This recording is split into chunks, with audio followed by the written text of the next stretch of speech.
Hello, APG is back, and today with me I have a very special guest. His name is Patrick, and he's kind of like the brains behind the game that I'm going to be unboxing next. And before we actually head on to talking about the game, if you actually have been to our channel before, make sure you subscribe to our channel, like the video, share it with your friends so that more people can actually enjoy the content. So on to the unboxing. So Patrick, can you give a bit of an introduction of yourself and how did the idea of the game came about? Yeah, sure. Hi everyone. My name is Patrick. I'm a financial advisory consultant.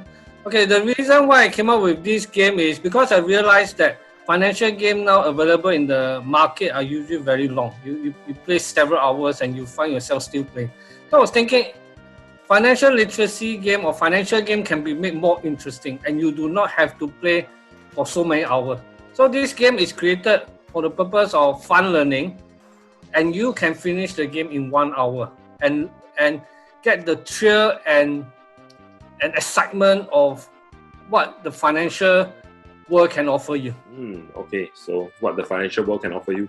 So meanwhile, while I'm actually starting to unbox this, I'll be asking Patrick a few questions. Obviously, if you have been to our channel, this is a new format of a show that we are kind of trying out, and Patrick is our very first guest in this.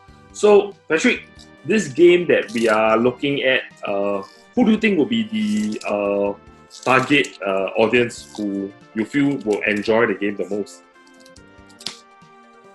Okay, I think for anyone who enjoy playing financial game, would like to know more about how to accumulate their wealth, preserving the wealth, but do not want to go to 2-3 hours of seminars to learn that, but want to get hands-on and feel the fun of learning, will be suitable for playing this game.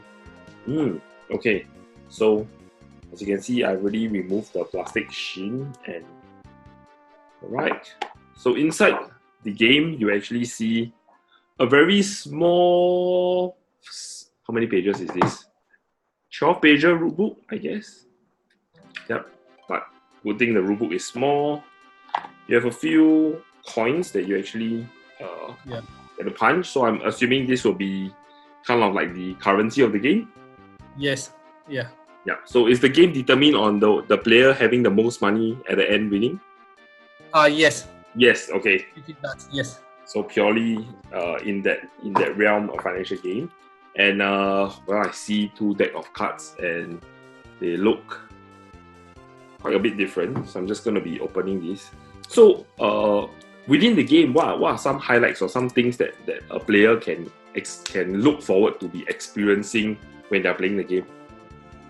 Like, are there any, maybe without much spoilers, but what are some things that the game probably will bring them through? Is it literally a cycle of an individual, if they are actually coming out to the real world and they are actually trying to, I don't know, invest and look to survive in the financial world, the things that they probably can see in real life, but then of course concise in the game form, is that what players can expect themselves to be experiencing?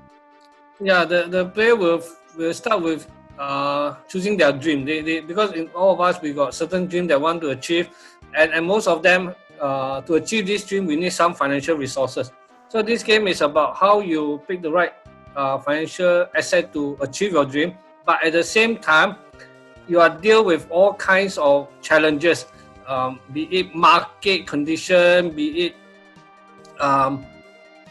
things that life throw at you, example being retrenched and things like that, and then you find yourself having to rebuild your resources and all this. That they are what we are trying to do is to tie as much the game to make it as close to the real world as possible.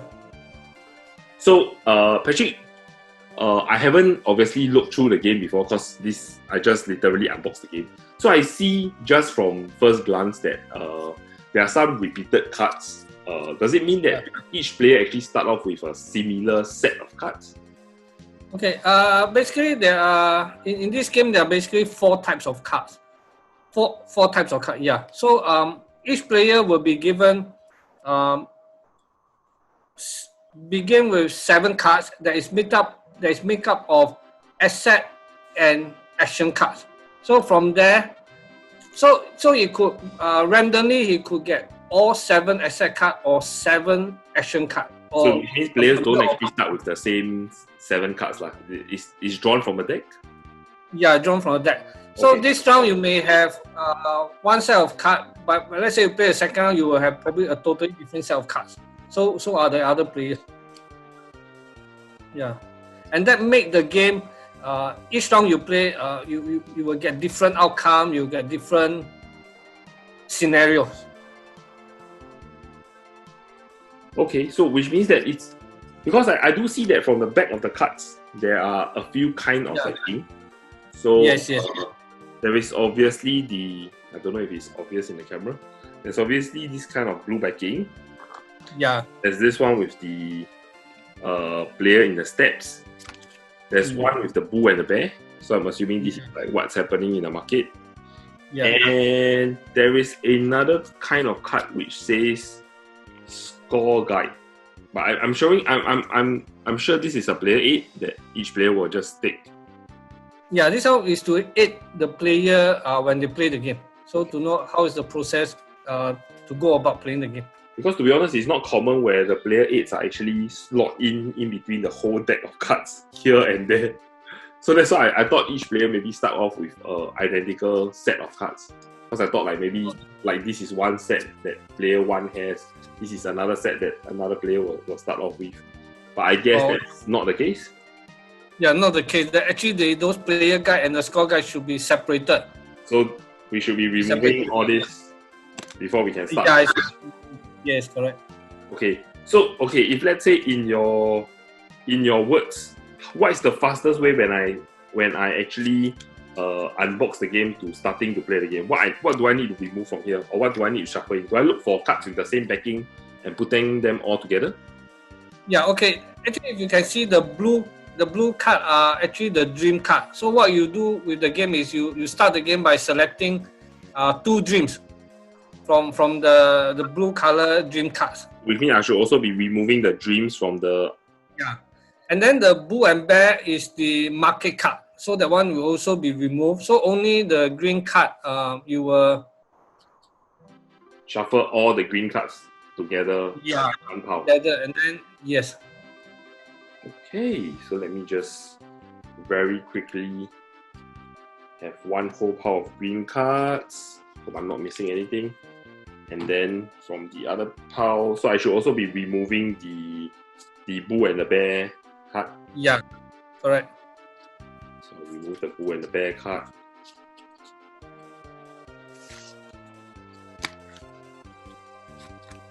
And then there will be one centralized pile of green cards. What do you call these green cards? Is there a term for it?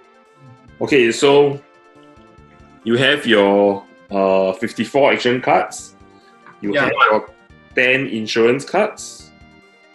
You have the rest of your 47 asset cards, and all of these you will shuffle them into one big pile of cards that has the green backing that shows like that. Okay, so you mentioned one thing just to check, because you mentioned at the start of the video the one with the most money wins. Yeah, correct. But if we start off with 2 dreams and we actually accomplish our dream, wouldn't that be more important than having the most money? Yeah, okay. That is a very good question. So during gameplay that to win the game you need to have the highest point. So while if you achieve your dream you get bonus point. So the number on the dream card is bonus. The bonus point. So that means if you actually achieve your dream, whichever the number that's in the bottom here, you get extra points to it on top of the numbers that you see on the... Yes. But interestingly, as we play the game, you will find that there are players who are actually not so much interest in achieving the dream than to getting more points. But there are some who want to achieve the dream and not so much of the getting those points, and from there you see that actually the personality of the player show during game. Okay, so I mean, like any game, there will be different kind of gamers. That some will be just rushing to trigger end game, and I'm just reading off the rule book. The game will end once someone accumulated 12 points of profit. Yes. So I'm assuming it's this exact thing, and then obviously some player could be keep fulfilling dreams in the background and have a lot of points. And Yeah. are the dreams kind of revealed that everybody knows the points, or no? It's only at the end, then they turn over and they show that, okay, I also... They are aware. They are aware. Also, so it's an open...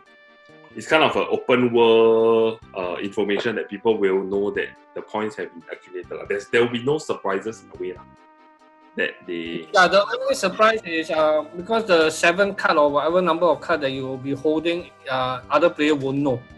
Mm-hmm. So that is probably the only surprise. Then eventually when you play asset, then all these cards are open so other player can see. Okay. So the gameplay literally are these steps. You can you draw one card and then you take a single action. So the action could be buying an asset, buying an insurance, playing an action, top up by discarding one card and placing a profit token on an asset card. You sell an asset or you convert annuity. That's the one action you get to play a turn, I guess. Yes. So every round you only have draw one card and do one action. So it's quite a fast-paced game where it's a two-player game. I do something and it's very quick. That I do, you do, you do, I do, you do.